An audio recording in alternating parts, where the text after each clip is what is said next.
स्वागत है सर आपका हमारे चैनल में। ठीक है, बहुत बहुत धन्यवाद इसके लिए। क्या कहते हैं? बहुत बहुत धन्यवाद। एक बार अपना परिचय हमारे दर्शकों को दे दीजिए। मेरा नाम भगवान जी झा है। मैं 1994 में यूपीएससी से टीचर पद पर बहाल हुआ। फिलहाल मैं जो है सो यहाँ उमविवथे में प्रधानाध्यापक पद पर पदस्थापित हूँ। शुरुआत से चर्चा करेंगे तो आपका जन्म कहाँ और कब हुआ? मेरा जन्म लगमा में 1967, लगमा 19 जिला दरभंगा में जो है सो जन्म हुआ 1967 ईस्वी में। शुरुआती शिक्षा आपकी कहाँ? शुरुआती शिक्षा गांव से ही हुई। हम लोग गांव के मिडिल स्कूल से ही मैट्रिक पास किए, मैट्रिक 8वां पास किए, उसके बाद 9 से मैट्रिक पास किए और उसके बाद कॉलेज में सीएम कॉलेज तक पढ़ाई हुई। तो इंटरमीडिएट में आपका कौन सा सब्जेक्ट था? इंटरमीडिएट में साइंस, मैट्रिक तक साइंस था। उसके बाद इंटरमीडिएट में जाकर के आर्ट्स फैकल्टी में चले गए। इंटरमीडिएट में मारवाड़ी कॉलेज में थे। उसके बाद ग्रेजुएशन में साइंस कॉलेज हिस्ट्री ऑनर्स में थे। उसके बाद दरभंगा से पीजी किए। आपकी रुचि किस चीज़ में थी? शुरू से ही सोचते थे जो शिक्षा के क्षेत्र में जाना है, शिक्षक बनना हाँ, है? शुरू क्या से। संयोग हुआ ऐसा हुआ जो आगे? मैं शुरू से इच्छा थी कि हमको शिक्षा क्षेत्र में जाना है, क्योंकि गाँव घर की नौकरी थी और यहाँ रह कर के थोड़ा बच्चों का शिक्षा पर भी ध्यान देना था। 94 में जब आप लोग पहली बार एग्जाम दिए थे तो शिक्षक बनने का पहली पोस्टिंग कहाँ पे हुई? पहले पोस्टिंग हुई उस समय में, अभी तो वर्तमान में प्रखंड है आपको गोरा बोराम, लेकिन उस समय घनश्यामपुर 2 करके हुआ करता था। किस विद्यालय में थे वहाँ पे?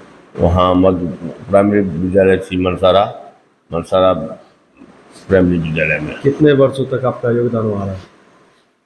94 से 2007 तक वहाँ रहे। 2007 में मध्य विद्यालय पोखरबिंडा आए और 2018 में वहाँ से सकरपुर में आए। उसके बाद 2019 में यहाँ आए। जब शुरुआत में शिक्षक बने थे तो कैसी स्थिति थी जिस विद्यालय में आप गए थे?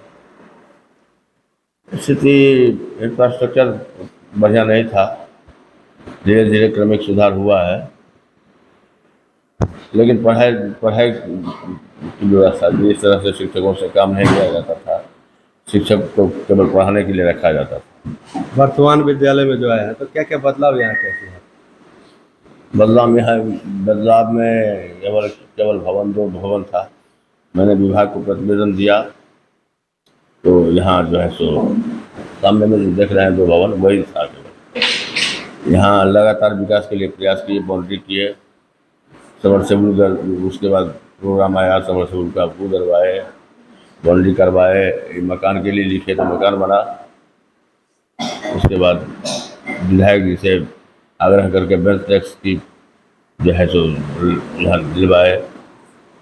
विकास तो बहुत किए। एक बार अपने पारिवारिक परिवेश की चर्चा हमारे दर्शकों के लिए करें। कैसे बचपन कैसा रहा? पिताजी क्या करते थे? पिताजी, बचपन मेरा मैं भाई में अकेले था। बचपन जो है सो गाँव में गुजरा और वो भी कोई जो है सो अपना पढ़ाई लिखाई में जो हुआ किए। उसके बाद पिताजी गृहस्थ थे, किसान थे, खेती करते थे, उन्हीं से गुजारा होता था उनका। और उसी किसानी के बल पर हम लोग आज तक जो है सो वही चल रहा है। अगर आप शिक्षक नहीं होते तो किस फील्ड में जाना चाहें? शिक्षक नहीं होते तो हम लोग करते। लॉ। आपकी रुचि लॉ में है। एक बार हमारे दर्शकों को बताइए, जो भी लोग आपको देख रहे हैं उनको कैसे पढ़ाई करना चाहिए, क्योंकि आप बहुत अभी प्रधानाध्यापक हैं। जी, बताइए जो उनको कैसे पढ़ाई कैसे करना चाहिए। पढ़ाई में देखिए, पढ़ाई एक ऐसी चीज़ है जिसको आप तनिक भी ढील दीजिएगा, लगातार अगर अध्ययन में रहिएगा तो ठीक है, नहीं उसको बीच में अगर कहीं ब्रेक कीजिएगा तो आपको बैक कर देगा। तो पढ़ाई जो है सो लगातार कंटिन्यूअसली जो है होना चाहिए और फोकस करके होना चाहिए कि हमको यहाँ इस विषय में तो पढ़ना है बढ़िया से, उस पर ध्यान दे करके पढ़ना चाहिए और जो ही पढ़िए उसको पूरा गहराई से अध्ययन कीजिए। ये नहीं हो कि जो है सो टॉपिक वाइज आजकल जो प्रोफेशन हो गया है मेडिकल पढ़ाई की, उसमें सक्सेस नहीं मिलेगा।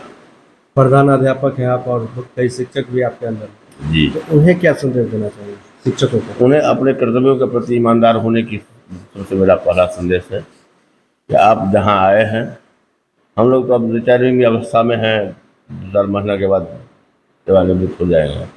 आपकी अभी उम्र है, उन लोगों से आग्रह करेंगे, उन लोगों से यही कहेंगे कि आप जिस प्रोफेशन में आए हैं उसमें ईमानदारी रखिए, तो आपको विद्यालय में भी इज्जत मिलेगी और समाज में भी इज्जत मिलेगा तथा विभाग में भी इज्जत मिलेगा। हमसे बात करने के लिए आपका बहुत बहुत धन्यवाद।